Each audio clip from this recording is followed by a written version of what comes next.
لقد كان لكم في رسول الله أسوة حسنة صدق الله العلي العظيم وصدق رسوله النبي الكريم ونحن على ذلك لمن الشاهدين والشاكرين والحمد لله رب العالمين.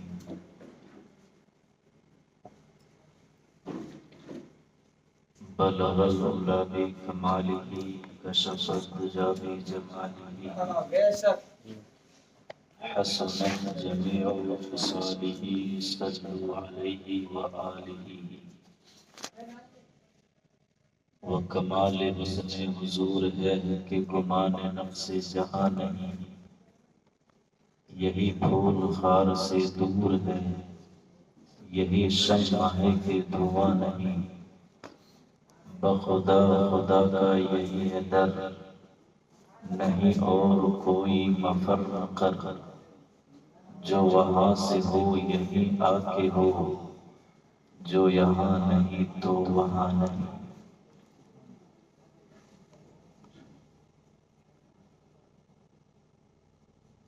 عزیز باقدر معزز سامعین و برادران، آپ یقیناً مبارکباد کے قابل ہیں کہ اتنی دیر تک دن بھر کا تھکا ہوا آدمی اگر محفل میلاد میں بیٹھ رہے ہیں، اس کا مطلب یہ ہے کہ ہمارا ایمان اور عقیدہ یہی ہے کہ یہ زندگی نہیں ہے کسی کے لیے، یہ زندگی ہے بس نبی کی، نبی کے لیے. نہیں تو کیا ضرورت تھی اتنی دیر تک اس رات کو یہاں بیٹھنے کی. آدمی دن میں عید منایا ہے، کہیں کوئی گھومنے گیا تھکا ہوا آرام سے بستر پہ سوتا، مگر ایمان، عقیدہ، محبت، جذبہ، حوصلہ یہ اجازت نہیں دیتا کہ جہاں نبی کی محفل چھوڑ کے ہم اپنی بستر کو آباد کرتے ہیں. یہ آپ وہ خوش نصیب انسان ہیں جسے دیکھ کر عرش کے فرشتے بھی جھوم رہے ہوں گے. عجیب ہے وہ لوگ جن کی عبادت کا ایک روح یہ بھی ہے کہ تن من دھن سب لٹا کر آقا کے عشق میں کہتے ہیں یا رسول اللہ، زمین و زمان تمہارے لیے، مکین و مکان تمہارے لیے. یہ سب اس آقا علیہ الصلوۃ والسلام کی محبت ہی تو ہے. اور برادر اکبر حضرت مولانا افضل نوری صاحب قبلہ، آپ کے خطیب و امام، ماہر عالم دین، دین کا فکر رکھنے والا عالم، تعلیمی بیداری پر کام کرنے والا عالم، ایک اچھی سوچ، ایک اچھی فکر کے مالک، جن کی دعوت محبت پر آپ کے پیش نظر آیا ہوں اور انہی کی محبت آپ سے ملاقات کرا رہی ہے. تھوڑی دیر میں بھی ایک تھکا انسان ہوں، کچھ باتیں آپ کی سماعتوں تک پہنچانے کی کوشش کروں گا، اس لیے کہ مجھ سے پیش کر مدح خان مصطفیٰ، بلبل باغ مدینہ، اندلیب گلشن رسالت، جناب حضرت فرید رضا صاحب قبلہ کی وہ ترنم ریزی جو آپ کے کانوں میں رس گھول گئی ہے، یہی کافی ہے عشق رسالت کو جگانے کے لیے، اس لیے کہ اعلیٰ حضرت مجدد دین و ملت امام اہل سنت ہم سنیوں کی شان، ہم مسلمانوں کی آن، سر سے لے کر پاؤں تک مکمل پیور پٹھان، یعنی حضرت امام احمد رضا خان علیہ الرحمۃ والرضوان ارشاد فرماتے ہیں کہ اگر تجھے اپنے دلوں میں آقا کا عشق بڑھانا ہو تو اچھی آواز والوں سے آقا کی نعت سن لیا کر۔ عشق نبی کا تیرے دل میں بھڑکتا نظر آئے، نعت نبی بھی آپ نے سماعت کی۔ تقریر آج کل لوگ سنتے کم ہیں، محفلیں بہت ہوتی ہے، نعت خوانی سے منع نہیں، مگر تقریر نہ سنیں یہ بھی درست نہیں۔ اگر 2-2.5 لوگ ہی بچ گئے ہیں تو ان سبوں سے گزارش کروں گا کہ یہ سامنے والی کرسی پر آ کے 10 منٹ بیٹھ گئے، آئیے ہم آپ کو پٹک کے کلمہ نہیں پڑھائیں گے، جتنی دیر آپ کے چہرے کو میں پڑھ رہا ہوں کوشش کروں گا اتنی ہی پتلی کتاب لکھوں تاکہ ترنت ختم شد لکھا ہوا مل جائے۔ ممبر نور پر دیکھ رہے ہیں نقیب اہل سنت جناب حافظ انصار رضا تشریف رکھتے ہیں، قاری قرآن حافظ قرآن حضرت غلام حسین صاحب قبلہ جنہوں نے آپ کے یہاں تراویح سنائی تشریف رکھتے ہیں، ثنا خان رسول جناب ثقلین رضا نظامی یہ بھی ممبر نور پر جلوہ گر ہیں، اور بڑے بڑے لوگ یہاں سے رخصت ہو گئے، انتقال کر گئے۔ انتقال کا معنی نہیں سوچیے گا کہ مر گئے، ایک جگہ سے دوسری جگہ جانے کو انتقال کرتے ہیں۔ اللہ سبوں کو سلامت رکھے اور ہم سبوں کو تا دم حیات ایک اور نیک بن کر جینے کی توفیق عطا فرمائے۔ عید کا دن مولانا افضل نوری صاحب قبلہ کا کال کیا کچھ دن پہلے کہ عید ہی کے دن پروگرام ہے اور آپ کو رہنا ہے۔ ہم بولے عجیب معاملہ ہے، عید کے دن آپ رہ رہے ہیں تو اپنا ساتھی تلاش کر رہے ہیں، کم سے کم دوسرے کو تو گھر میں رہنے دیجیے۔ لیکن ایک عالم ہی وہ ہے جن کا کوئی بھی تہوار اپنے بچوں کے ساتھ گھر میں نہیں منایا جائے، چاہے شب برات ہو، عید ہو، بقرعید ہو، ربیع النور کا موقع ہو، ہر تہوار ایک امام اپنے بچوں سے دور رہ کر کے مناتا ہے۔ ہر باپ چاہتا ہے اپنے بچوں کے ساتھ تہوار منائے، ہر بچے چاہتے ہیں کہ میرا باپ میرے ساتھ رہے۔ عید رمضان کا مہینہ گزرا، افطاری کے وقت آپ کے بچے آپ کے ساتھ افطار کے لیے بیٹھ جاتے ہیں، چاہے وہ روزہ رکھے یا نہ رکھے، چھوٹا بچہ ہے خوشی سے مچل رہا ہے، باپ بیٹھا افطاری کرنے کے لیے، بیٹا بھی دوڑے دوڑے آیا، ابو میں بھی افطاری کروں۔ ایک امام کا بھی بیٹا اپنے گھر میں تڑپتا ہے اپنے باپ کے ساتھ بیٹھنے کے لیے، امام تڑپتا ہے اپنے بچوں کے ساتھ افطاری کرنے کے لیے، مگر پھر بھی وہ موقع کہاں کہ بچوں کے ساتھ بیٹھ سکے۔ پورا مہینہ باہر گزرتا ہے لوگوں کے ساتھ افطاری کرنے، عید کا موقع آتا ہے آپ کے بچے روز آپ کے ساتھ مارکیٹ جا رہے ہوتے ہیں، ابو مجھے یہ خریدنا ہے، ابو مجھے یہ لینا ہے، فلاں چیز مجھے لینی۔ باپ ان کے شوق کے مطابق، خواہش کے مطابق اپنے بچوں کو سارا سامان خرید دیتے ہیں، سارا سامان ایک ایک کر کے لا کر کے دیتے تھے۔ مگر ایک امام ہے، ان کا بیٹا سوچتا رہتا ہے کاش میرے ابو بھی میرے گھر میں رہتے تو میں بھی ان کے ساتھ بازار جاتا۔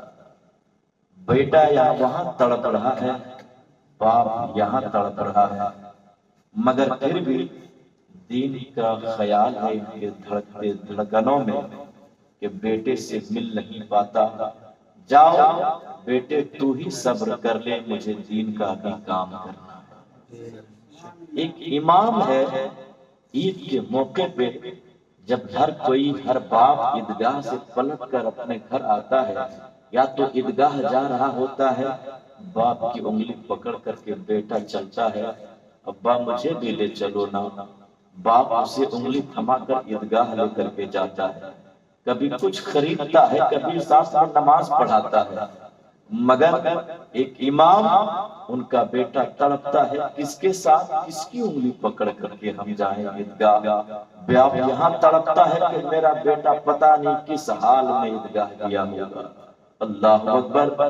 مگر پھر بھی کبھی ایک امام کے چہرے پہ، ماتھے پہ شکن دیکھے نہیں دیکھے ہوں گے، اس لیے کہ معلوم ہے کہ بیٹا گھر میں کسی طرح نماز تو پڑھ لے گا، مگر ایک امام سارے لوگوں کو چھوڑ کر چلا جائے تو ان لوگوں کو نماز کون پڑھائے؟ انہیں کون دین سکھائے گا؟ انہیں کون درس مصطفیٰ سکھائے گا؟ انہیں کون حدیث رسول بتائے گا؟ دن کا درد ہے، ایک امام اپنے گھر بار کو چھوڑتا ہے، سارا تہوار باہر منا لیتا ہے، مگر کسی سے شکایت نہیں کرنے جاتا، کسی کے پاس اف تک نہیں کرتا ہے، کسی کو بتانے نہیں جاتا کہ دیکھ قرآن کے لیے میں نے بیٹے کو چھوڑا، نہیں، یہ بتاتا نہیں ہے، حالانکہ ان کے دل میں حسرت بہت ہوتی ہے، تمنا بہت ہوتی ہے، مگر پھر بھی دلوں میں حسرتوں کو دبا کر کے، تمناؤں کو مار کر کے قرآن کی تعلیم کو عام کرتا پھرتا ہے، مذہب اسلام کا پرچم بلند کرتا رہتا ہے، اپنے بیٹے کو یوں ہی چھوڑ دیتا، آپ کے بچوں کو نبی کی تعلیم بتا رہا ہے، اپنے بیٹے کو یوں ہی چھوڑ دیا، آپ کے بچوں کو قرآن کی تعلیم دے رہا ہے، اپنے بچوں کو گھر میں رکھ دیا، آپ کے بچے کو اسلام سکھا رہا ہے، اپنے بچے کو گھر میں چھوڑا ہے، آپ کے بچے کو ممبر پہ چڑھ کر تقریر کرنے کے قابل بنا رہا ہے۔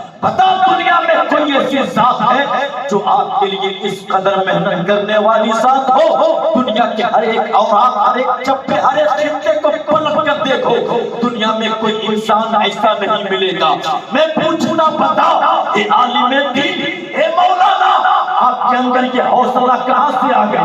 اے مولانا، آپ کے اندر یہ عیسائی جذبہ کہاں سے آ گیا؟ اے مولانا، آپ کے اندر یہ قربانی پیش کرنے کا حوصلہ کیسے مل گیا؟ تو مولانا ضروری پلٹ کر کہیں گے، اے بندو، تم مجھے دیکھتے ہو، تم مجھے دیکھتے ہو کہ میں نے اپنے بیٹے کو گھر میں چھوڑا، دوسرے بیٹے کے قرآن پڑھایا، میں نے اپنے بیٹے کو گھر میں چھوڑا، دوسروں کے بیٹے کو عید کی نماز پڑھنے کا طریقہ بتایا، اپنے بیٹے کو گھر میں چھوڑا، میں نے دوسروں کے ساتھ نماز پڑھایا۔ تم یہ مت سوچ کہ ہوئی مولانا کتنا حوصلہ والا ہے، ارے تو یہ دیکھ اسے یہ صدقہ ملا کہاں ہے، اس کے حوصلہ ملا کہاں سے ہے، اسے یہ جذبہ ملا کہاں سے ہے، کیسے ملا یہ جذبہ؟ تو آؤ کربلا والے آقا حسین کی تاریخ پلٹ کر دے تو تجھے ملے گا کہ انہیں کے نظر کے سامنے 18 سال کی علی اکبر کی جوانی لوٹی جا رہی ہے، جیبین کے معصوم عسکر کی معصومیت لٹائی جا رہی ہے، اور محمد کی قربانی پیش کی جا رہی ہے، قاسم کی جوانی نچھاور کی جا رہی ہے، مگر ماتھے پہ شکر نہیں ہے، سجدے میں سر ہے، تلوار چلتی ہے، سر دھر سے الگ ہوتا، مگر یہ نہیں کہتا کہ میرا بیٹا کٹ گیا، سر دھر سے جدا ہو، پھر بھی قرآن کی تلاوت کرتا نظر آ رہا ہے۔ نعرہ تکبیر، نعرہ مسلک اعلیٰ حضرت حضرت علامہ مولانا شاہد میاں صاحب قبلہ، نعرہ تکبیر، نعرہ رسالت. بہت اچھا. اتنی قربانیوں کے باوجود بھی ہماری غدار قوم اپنے ہی امام کا دشمن ہے. اتنی قربانی کے باوجود بھی انہیں اتنا احساس نہیں ہوتا کہ جس طرح ہمارے بچے اسی طرح امام کے بھی بچے ہوں گے. میں صرف فائق کے لیے خاص نہیں کر رہا ہوں، اگر سوشل میڈیا کا زمانہ ہے تو پوری دنیا دیکھیں گے. ہر ایک انسان کے لیے عام ہے، ہر جگہ کا معمول ہے. جن کے پیچھے نماز پڑھا انہی کا باغی دشمن بنا، اسی کا دشمن بنا بیٹھا. تجھے شرم نہیں آتی؟ تیرے بچے بچے ہیں، امام کے بچے بچے نہیں ہوتے. ایک بیٹے کا ایک باپ کا 4 بیٹا، چاروں جوان ہو گئے، سب نکلے اپنے اپنے یہاں سے پردیس نکلا. کوئی سعودی میں جا کر کماتا ہے، کوئی ممبئی میں جا کر کام کر رہا ہے، کوئی دبئی میں جا کر کام کرتا ہے، کوئی کویت میں جا کر کام کرتا ہے، کوئی قطراس میں جا کر کام کرتا ہے. عجیب معاملہ ہے، ہر کوئی کام کرنے والا. ایک باپ گھر میں موجود ہے، 4 بیٹا مہینہ بھیجنا شروع کیا. کبھی ایک بیٹا 50,000 بھیجتا ہے، ایک بیٹا 20,000 بھیجتا ہے، کوئی 80,000 بھیجتا ہے، کوئی 1,00,000 بھیجتا ہے. اس کے باوجود بھی بے شرم باپ گھر میں بیٹھ کر لوگوں کے پاس روتا ہوا نظر آتا ہے. پتہ نہیں بڑا پریشان ہوں، کماتا تو بہت ہوں، پیسہ بہت آتا ہے، مگر کام کر نہیں پاتا ہوں، نہ گھر بنا پا رہا ہوں، نہ بچوں کی پرورش کر پا رہا ہوں. ارے بے شرم ہو، تجھے شرم و حیا نہیں آتی ہے؟ تیرے 4 بچے مل کر کے اگر 4 لاکھ کماتا ہے پھر بھی تو دنیا بھر کے لوگوں کے پاس دن دہاڑے شکایت کرتا پھرتا ہے. مگر ایک مرد مجاہد امام کی بات کو دیکھو، ایک مہینہ محنت کرتا ہے، ایک اکیلا 8,000 سے 10,000 کمانے والا مہینے میں امام کسی کے پاس جا کر شکایت نہیں کرتا کہ میرے بچوں کے پاس کھانے کے لیے نوالے نہیں ہیں. اتنا کچھ کرنے کے باوجود بھی فخر سے کہتا ہے کہ اللہ کا شکر ہے کہ رب نے جس حال میں مجھے رکھا ہے، پروردگار کا احسان ہے. ارے بندو دیکھو نا، 8,000 کما کے بھی رب کا شکر ادا کرتا ہے، تکا کر کے زمانے کا امام بنتا ہے. نعرہ تکبیر، نعرہ رسالت، عالم دین، عالم دین، نعرہ حیدری. امام ایسے ہی نہیں بن جاتا انسان، بہت ساری قربانیاں دینے پڑتی. بچہ ہے 8 سال کا، 10 سال کا، ماں باپ سے جدا ہو گیا، مدرسے میں جا کر کے رکھ دیا. گھر میں بچہ ماں باپ کے ساتھ جب ہو، بتائیے بچہ زمین پر گرے گا تو ماں باپ کو چوٹ لگے گی نا؟ چوٹ لگتی ہے ماں بچوں کو، مگر درد ماں باپ کو ہوا کرتا ہے، تکلیف ماں باپ کو ہوا کرتی ہے. بتائیے جب گھر میں آپ کا بیٹا ہو اور ایک ہی بیڈ لگے ہو، ایک ہی چوکی لگی ہو، بیٹا اس پر سوئے گا تو آپ نہیں سو پائیں گے، اور اگر آپ چوکی پہ سوتے ہیں تو بیٹا نہیں سو پائے گا. یہی مسئلہ ہے. اور اگر اس میں سے اگر دونوں میں سونے کی باری آئی تو بتائیے چوکی پر کون سوئے گا؟ باپ کبھی نہیں چاہے گا کہ میں چوکی پہ سوؤں اور بیٹے کو زمین پر سلاؤں. کبھی کوئی باپ چاہے گا؟ کوئی باپ نہیں چاہے گا. ہر باپ چاہے گا کہ میں زمین پر ایسے ہی لیٹ جاؤں گا، مگر اپنے بیٹے کو میں چوکی پر، گدے پر، صوفے پر لٹاؤں گا، صوفے پر سونے دوں گا. خود ٹوٹی چٹائی پر سو جاؤں گا، مگر اپنے بچوں کو ٹوٹی چٹائی پر سونے نہیں دوں گا.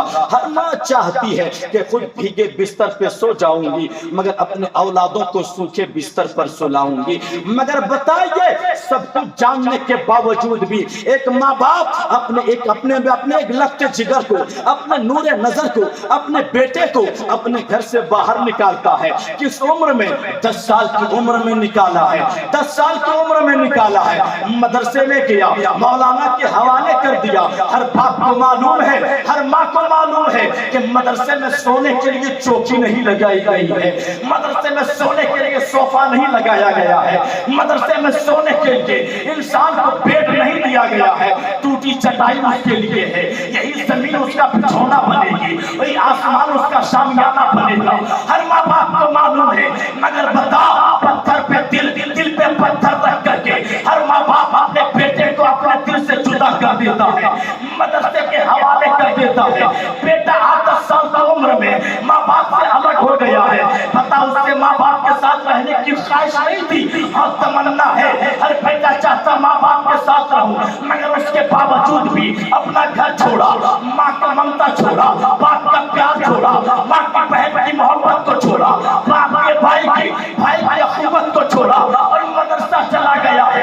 کبھی زمین پہ سوتا ہے، فجر میں اٹھتا ہے، خود بستر لگاتا ہے، خود برش کرتا ہے، اگر دیر ہو جائے تو اپنے استاد سے مار بھی کھا لیتا ہے، اور رونے کو دل کرے تو کونے میں جا کے رو لے گا، مگر تڑپ تڑپ کر کے وہ جو قرآن سیکھنے والا ہوتا ہے، پتا تم نے اس کو اتنے سستے میں کیوں لے لیا، بڑی قربانی دیا ہے، کبھی ماں باپ کو چھوڑا ہے، کبھی بھائی بہن کو چھوڑا ہے، اپنا گھر کو چھوڑا ہے، وطن عزیز کو چھوڑا ہے، مدرسہ کو وطن بنایا، اور کہنے والوں نے کہا مجھے گھر سے کیا مطلب، مدرسہ ہے وطن اپنا، مریں گے کتابوں پر، ورد ہوگا کفن اپنا۔ جب یہ حوصلہ لے کر چلتا ہے، جب یہ جذبہ لے کر چلتا ہے، ماں کی محبت بعد میں، قرآن کی تعلیم پہلے، باپ کی محبت بعد میں، نبی کی حدیث پہلے، بہن کی محبت بعد میں، مصطفیٰ کا پیغام پہلے، بھائی کی محبت بعد میں، نبی کی سنت پہلے۔ جب یہ جذبہ دکھاتا ہے تب آگے چل کر بننے والا سروں پہ دستار عالمیت یا دستار حافظیت لپیٹ کر کے علاقے میں آتا ہے، زمانہ دیکھتا ہے، سوتا کا بستر زمین پر، مگر حکم مدرسہ والوں پہ کیا کرتا ہے۔ بہت اچھا، ماشاءاللہ، بہت اچھا، سبحان اللہ۔ دنیا میں کوئی ایسا نہیں، کوئی ایسا نہیں کہ جن کے ہاتھ، جن کے پیچھے آپ ہاتھ باندھ کر کے کھڑے ہو جاؤ اور اتنا اطمینان سے گھنٹوں گھنٹہ کھڑا رہا۔ حافظ صاحب قبلہ نماز پڑھ رہے ہیں، ان کے پیچھے ہزاروں سینکڑوں لوگ کھڑے ہیں، کیا ضرورت تھی ان کے پیچھے کھڑے ہونے کی؟ معلوم ہے کہ وہ حافظ ہیں، ہم عام آدمی ہیں، ان کے برابری ہم نہیں کر سکتے، نہیں کر سکتے۔ ایک انسان جب آقا سے پیار کر لیتا ہے تو ان کا مقام بلند ہو جاتا ہے، وہی انسان جب مصطفیٰ کی تعلیم کو سینے پہ بٹھاتا ہے تب ان کا مقام بلند ہو جاتا ہے۔ آج دنیا کی حالات کو دیکھ کر کے اس طرح کی کچھ باتیں کرنے کو ضرورت پیش آ گئی۔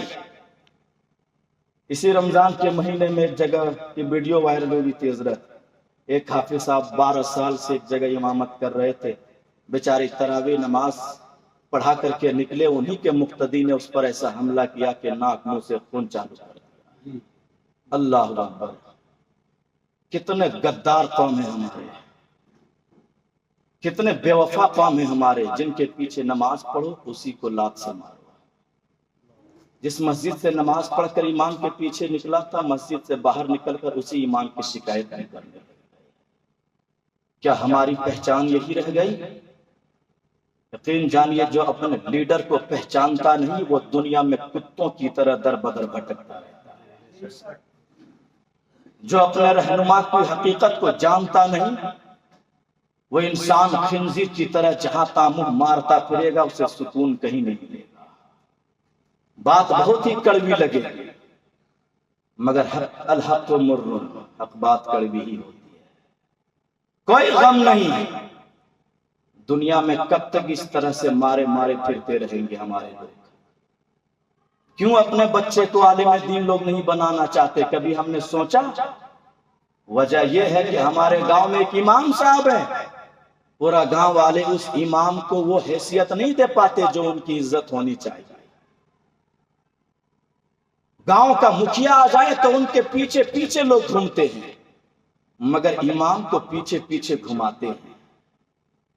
کس قدر سوچ بدل گئی ہے لوگوں کی۔ جو تجھے دو قبر کے ایک منزل میں بھی کامیابی کا پاٹ نہیں پڑھا سکتا تم اس کے پیچھے لگ گئے، اور جو تجھے آخرت کے کامیابی کے ہر پاٹ پڑھاتے تم اس کو اپنے پیچھے رکھتے ہو، پھر کہتے ہیں کہ ہم کامیاب کیوں نہیں، ہم پریشان کیوں ہیں۔ معلوم ہے دیکھتے ہیں کسی کسی کو کیڑا ہو گیا ہے کہ میں امام سے آگے بڑھوں، مگر اسے نہیں معلوم کہ ایک آدمی جب تک رہتا ہے تب تک ایک امام کے پیچھے فجر ہو، ظہر ہو، عصر ہو، مغرب ہو، عشاء ہو، ہر وقت اقتدیت بہذا، پیچھے اس امام کے منہ میرا کعبہ شریف کی طرف اللہ نیت باندھا۔ مگر جب وہ آدمی مر جاتا ہے تو وہ بندہ آگے آگے، امام اس کے پیچھے ہوتا ہے۔ مطلب صاف ہے، جب تک بندہ زندہ ہوگا امام سے آگے نہیں بڑھ سکتا۔ اگر امام سے آگے بڑھنا ہے تو تجھے مرنا پڑے گا۔ زندگی میں تو یہ حیثیت اور یہ اوقات نہیں کہ تو امام سے آگے بڑھے، اس لیے کہ تیرے پاس نہ وہ علم ہے، نہ ہنر ہے، نہ وہ دولت ہے، نہ وہ ثروت ہے۔ لوگوں نے سمجھ رکھا ہے کہ سب سے بڑی دولت ہے پیسہ، سب سے بڑی دولت ہے زمین، ثروت، جائیداد، حکومت، تخت، کرسی، قلم، سب سے بڑی دولت یہی سب ہے۔ مگر اسے معلوم نہیں سب سے بڑی دولت تو محبت رسول ہے، مصطفیٰ کا پیار ہے، مصطفیٰ کا پیار تعلیم مصطفیٰ ہے۔ اس سے بڑی دولت کوئی چیز نہیں ہے۔ سب کچھ اپنے پاس ہو اور آقا کا پیار نہ ہو تو بیکار کی زندگی ہے، کتوں کی زندگی ہے وہ۔ مگر کچھ بھی نہ ہو اپنے پاس، صرف مصطفیٰ کا پیار ہو تو بلال حبشی بن کر چلتا ہے۔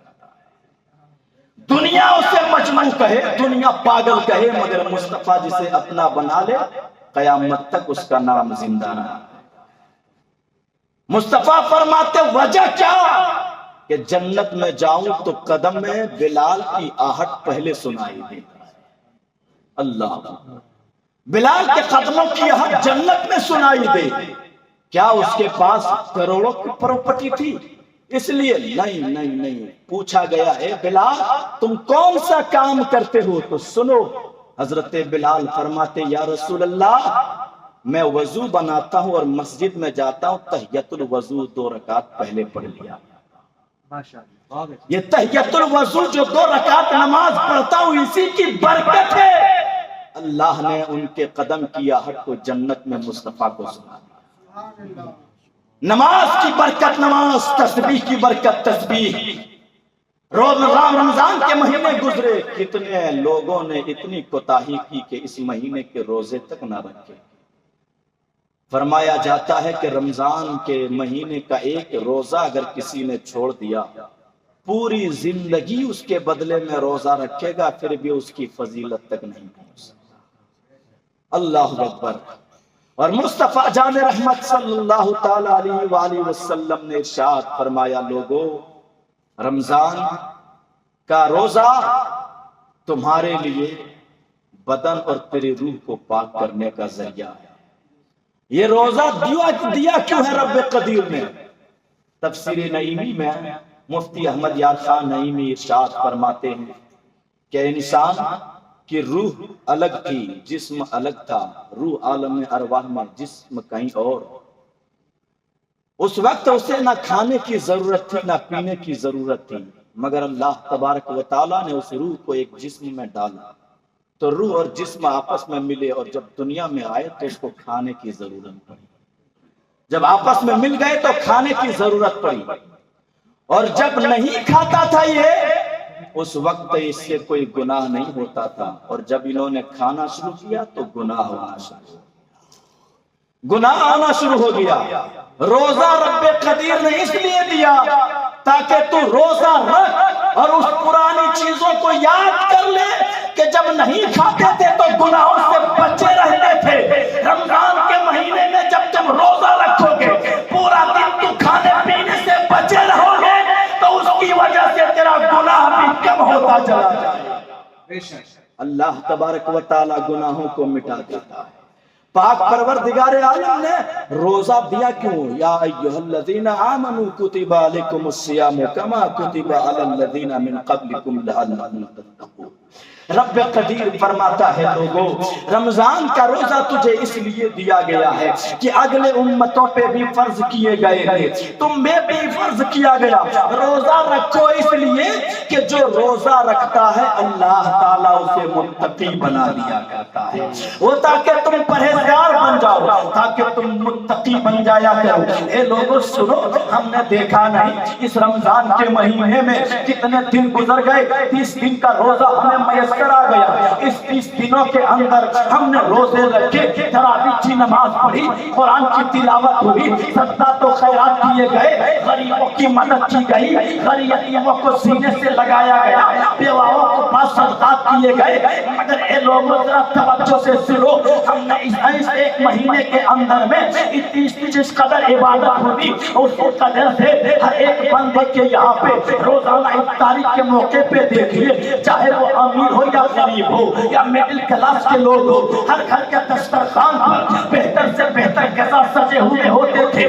اگر کوئی امیر آدمی سیب و ناسپاتی کھاتے ہو تو غریب آدمی کے دسترخوان پہ بھی وہی آئٹم لگے ہوئے ہیں، وہی آئٹم سجائے گئے ہیں۔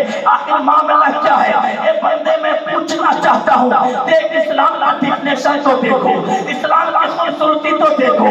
رب قدیر نے جس بندے کو دولت والا بنایا، جس بندے کو سرور والا بنایا، اس پر ایک قانون نافذ کر دیا کہ اگر تیرے پاس دولت ہے تو اس دولت میں صرف تیرا حق نہیں ہے بلکہ ان میں سے کچھ غریبوں کا بھی حق دیا جائے گا، انہی میں کچھ غریبوں کا حق رکھا گیا ہے۔ تو مت کھایا ہے تو پھر کتنا حق رکھا گیا ہے پروردگار؟ آؤ مصطفیٰ سے پوچھو تو نبی فرمائیں گے 100% میں 2.5% غریبوں کا ہے، 2.5% غریبوں کا رکھا گیا۔ اگر تیرے پاس 40,000 ہے تو 1,000 غریب کو دے دو، اگر تیرے پاس 80,000 ہے تو 2,000 غریب کو دے دو، اگر تیرے پاس 1,00,000 روپے ہے تو 2,500 روپے غریبوں میں تقسیم کر دو۔ یہ سسٹم بنا دیا گیا۔ دنیا کے کوئی بھی مذہب میں ایسا قانون نہیں بنایا گیا، چاہے وہ ہندو ہو، چاہے وہ کوئی بھی مذاہب ہو، چاہے وہ عیسیٰ کے مذہب والے ہو، چاہے کوئی بھی مذہب اور دھرم والے ہو، ایسا قانون نہیں جیسا قانون اسلام میں بنایا گیا ہے۔ امیروں سے مال لے کر غریبوں کا حق رکھا گیا۔ یہ بھی فرمایا اے دولت والو، اگر تم وہ مال کھاؤ گے تو تم گناہ کرو گے، اور اگر نہ نکالو گے تو حرام کرو گے، اور اگر نکال دو اور اپنے مال میں سے اگر 2.5% نکال کر غریبوں کو دے دو تو رب اسے رائیگا نہیں کرتا، بلکہ اس کے بدلے میں تجھے کئی گنا زیادہ بڑھا کر عطا کر دیا کرتا ہے۔ سبحان اللہ۔ اللہ تبارک و تعالی ایسا کریم اور کارساز ہے کہ اپنے بندوں کو کبھی بھی بے سہارا نہیں چھوڑتا۔ اللہ تبارک و تعالی اپنے بندوں کو کبھی بھی لاوارث نہیں رکھتا۔ ہمیں اور آپ کو مصطفیٰ جان رحمت جیسی ذات مل گئی، اس سے زیادہ اور کیا چاہیے؟ سرکار اقدس صلی اللہ تعالی علیہ وآلہ وسلم کے فرمان کے مطابق ہم سبوں کو رب قدیر کے ہر ایک قانون پر عمل کرنے کی توفیق عطا فرمائے، اور جب تک اس جہان میں ہیں پاک پروردگار عالم ہم سبوں کو نیک بن کر جینے کی توفیق عطا فرمائے۔ اب آخری بات کروں گا، گفتگو کو سمجھوں گا۔ ارشاد فرماتا ہے لقد کان لکم فی رسول اللہ اسوۃ حسنہ۔ اے لوگو،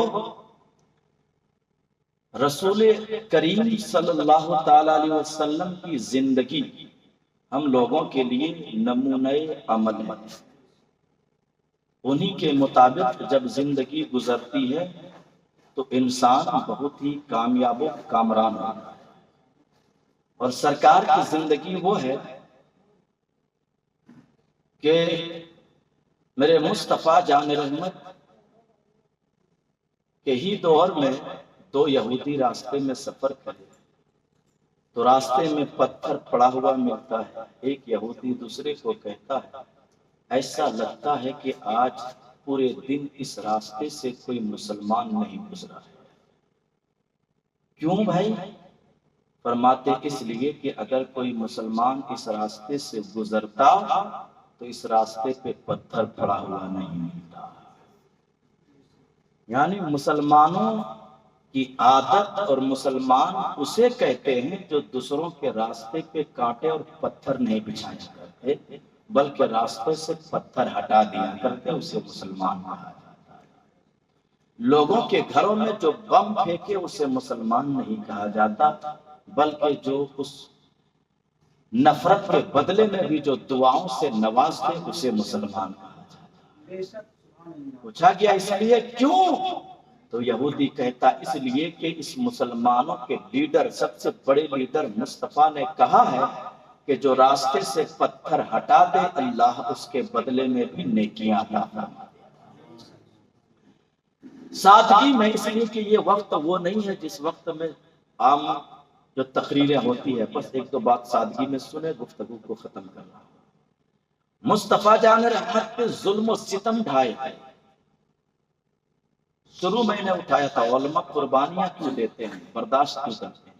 اس لیے کہ علماء نبی کے وارث ہیں، اور میرے مصطفیٰ پہ ظلم و ستم ڈھائے گئے۔ طائف کی وادی میں اسلام کا پیغام عام کرنے گئے، دعوت اسلام دینے گئے۔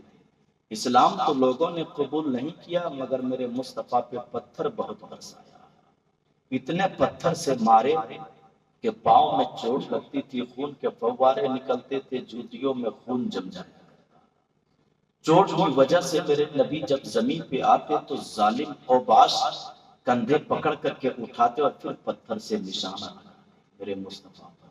اللہ ادھر رب قدیر کو جلانا، فرشتوں سے حکم فرمایا جا دیکھتے کیا، پہاڑ کو لے جا اور جو میرے محبوب کو ستاتا ہے اس پہ رکھ دے، تباہ ہو جائے۔ مگر سنو، یہ عمل کرنے سے پہلے ذرا میرے محبوب سے مشورہ کرا، پوچھ لے رب اپنے محبوب سے پیار کتنا کرتا ہے، اور جانتا ہے رب یہ تو میں کہہ رہا ہوں مگر میرا محبوب کیا کہہ رہا ہے وہ بھی تو سن۔ مصطفیٰ کی بارگاہ میں فرشتے یا رسول اللہ رب نے بھیجا ہے، کہا ہے جو لوگ محبوب کو ستاتے اسے ہلاک کر دو، پہاڑوں سے دبا دو، آپ کیا کہتے؟ یہ بھی رب نے پوچھا۔ مصطفیٰ فرماتے وہ ان بدماشوں کا کام ہے پتھر برسانا، مجھ مصطفیٰ کا کام ہے دعاؤں کا پھول برسانا۔ میرے سرکار کی زندگی ہمارے لیے نمونہ عمل ہے، مسلمان اسی کو کہتے ہیں کہ ہر حال میں دعا دیتا ہے۔ اسی لیے امام کو لوگ گالی دے پھر بھی یہ فجر میں اٹھتا ہے، سب کے لیے مغفرت کی دعا کرتا ہے۔ اسی لیے امام کو لوگ برا بھلا کہے پھر بھی یہ قبرستان جاتے اور اسی بندے جب مر جائے تو انہی کے لیے پھر مغفرت کی دعا کرتے۔ یہ میرے مصطفیٰ کا طریقہ ہے، یہی تو زندگی ہمارے لیے نمونہ عمل ہے۔ قرآن یہ مصطفیٰ کی شان ہے، اور مصطفیٰ پہ جو قرآن اترا اس قرآن کے تعلق سے فرمایا کہ محمود غزنوی جب انتقال کر گئے، بہت بڑے بادشاہ تھے سلطان محمود غزنوی، انتقال کر گئے، کسی نے خواب میں دیکھا کہ محمود غزنوی باغ جنت کے باغ میں ٹہل رہا ہے۔ پوچھا گیا اے محمود کس بنا پر تو جنت کے باغات پہنچے؟ تو سنیے ذرا دل سے سنیے گا۔ فرماتے ایک روز میں اپنے دوست کے یہاں مہمان بن کر کے گیا، میرے دوست نے مجھے ایک حجرے میں سونے کے لیے جگہ دیا، جب سارے لوگ اپنے اپنے بستر پہ گئے میں بھی سونے کے لیے گیا تو آنکھیں کھول کر دیکھا اسی حجرے میں تخت پر قرآن رکھا ہوا تھا۔ زور سے آخری وقت میں تھوڑا بول دیجیے سبحان اللہ، دیکھی کمانے یا رسول اللہ، صرف نیکی کمانے کے لیے میں بول رہا ہوں، نیکی کمائے یا رسول اللہ، سبحان اللہ، الحمدللہ، اللہ اکبر۔ جب کوئی کہتا ہے سبحان اللہ، الحمدللہ، اللہ اکبر، تو ان کے کہنے کے بنا پر میزان عمل جو ترازو ہے اس کا ایک پلہ نیکیوں کا پورا بھر دیا جائے۔ تو یہ کہتے رہے، اور نبی فرماتے ہیں جب کوئی یہاں دنیا میں ایک بار کہتا ہے سبحان اللہ تو اللہ اس کے نام پہ جنت میں ایک کھجور کا درخت لگا دیا۔ کہتے رہیے، کہیں تک نہیں فرماتا ہے کہ جب کوئی بندہ کہتا ہے ایک بار سبحان اللہ، تو سبحان اللہ کے معنی یہ ہے کہ اللہ پاک ہے، اس کا معنی اللہ پاک ہے۔ تو ہم پوچھتے ہیں کیا ہم اور آپ کہیں گے اللہ پاک ہے تب اللہ پاک ہوگا؟ نہیں، وہ تو بذات خود پہلے سے پاک ہے، پہلے سے پاک ہے۔ تو پھر ہم کیا کہیں اللہ پاک ہے، اللہ پاک ہے، فائدہ کیا ہوگا؟ فائدہ یہ ہوگا اللہ تو پاک ہے ہی، مگر جو کہتا ہے سبحان اللہ، اللہ اس کہنے والے کے زبان کو پاک کر دیتا ہے، اس کے خاندان کو پاک کر دیتا ہے، اس کے نسل کو پاک کر دیتا ہے، 7 پشتوں کو پاک کر دیتا ہے۔ اللہ تبارک و تعالیٰ کے اس چھوٹی سی تعریف تسبیح میں اتنا اثر رکھا گیا۔ ہاں تو کہا تھا قرآن شریف، محمود غزنوی تخت پہ سونے گئے، نظر اٹھی دیکھا قرآن ہے، پھر اشارہ نہیں ہے، اپنے بولیے، دیکھا قرآن ہے، قرآن پہ جیسے نظر پڑی رک گئے، خیال آیا سامنے اللہ کی کتاب ہے اور محمود سوئے تو کدھر پاؤں کدھر پیٹ کر کے سوئے۔ یہ خیال سے باہر غیرت ایمان یہ اجازت نہیں دیتی ہے کہ قرآن اور پاؤں پھیلا کر سو جائے۔ اللہ اب انہوں نے سوچا کہ چلو قرآن اٹھاتے ہیں، اس حجرے سے نکالیں گے، دوسرے میں رکھ دیں گے اور ہم یہاں پھر آ کر سو جائیں۔ مگر پھر دل میں خیال آیا میں اپنے آرام کے لیے قرآن کو ہٹا دوں، یہ کیسے ممکن؟ اللہ کی کتاب کو ہٹا کر میں گناہگار آرام کروں، یہ کیسے ہو سکتا ہے؟ تو پھر کروں کیا؟ پریشان ہوا تو دل نے کہا، دماغ نے کہا کہ اب سونے کی ضرورت نہیں، کتاب نکال پلٹ کر دے، ورق پلٹتا جا تو دیکھتا جا، ورق پلٹتا جا رہا ہے۔ محمود غزنوی قرآن دیکھتے جا رہے ہیں، پلٹتے جا رہے ہیں، دیکھتے جا رہے ہیں، پوری رات گزر گئی، صبح کی سفیدی نمودار ہو گئی۔ سبحان اللہ، سبحان اللہ۔ رات بھر سوئے نہیں، قرآن دیکھ دیکھ کر کے رات گزار دیے۔ محمود غزنوی فرماتے لوگوں، وہ ایک رات جو میں نے جی بھر کر قرآن دیکھا تھا، وہ قرآن صرف دیکھنے کی برکت ہے کہ اللہ نے مجھے جنت کے حوالے کر دیا ہے۔ سبحان اللہ۔ میں پوچھتا ہوں لوگوں، جب قرآن دیکھنے کا یہ اجر ہے تو پھر قرآن پڑھنے کا کیا بدلہ ہوگا؟ قرآن سننے کا کیا اجر ہوگا؟ اللہ نہ مصطفیٰ کا جواب، نہ مصطفیٰ پہ اتری ہوئی کتاب کا جواب، نہ مصطفیٰ کا لایا ہوا اسلام کا کوئی جواب۔ الحمدللہ نبی فرماتے اسلم تسلم، اسلام لاؤ سلامتی پا جاؤ، اسلام لاؤ سکون پا جاؤ۔ جہاں اسلام میں سکون ہے، اگر کوئی بھائی بھائی سے لڑتا، آپس میں جھگڑا کرتا، سمجھے وہاں اسلام نہیں ہے، اس لیے کہ سکون نہیں ہے۔ اگر آپس میں اسلام مکمل ہوتا تو آپس میں جھگڑے کر کے خلفشار نہیں مچاتے، آپس میں ادمت نہیں مچاتے، چاہے جیسا بھی انسان ہو۔ ہر آدمی کو چاہیے کہ نقش پائے مصطفیٰ کو اپنا کر شریعت مطہرہ پر ہمیشہ ہمیشہ چلے، اور رب کائنات کے فرمان، مصطفیٰ جان رحمت کی محبت، قرآن کی عظمت، اسلام کا تقدس، ہر چیز کو سینے میں دبا کر، سینے میں بسا کر دنیا میں اس طرح زندگی گزارے کہ جب تک دنیا میں رہیں ہم رہیں گے شان سے، مگر جب دنیا سے چلے جائیں تو باقی رہنے والے لوگ کہیں گے کہ ایسے گئے کہ سب کو رلا کر چلے۔ کھڑے ہوئیے، السلام۔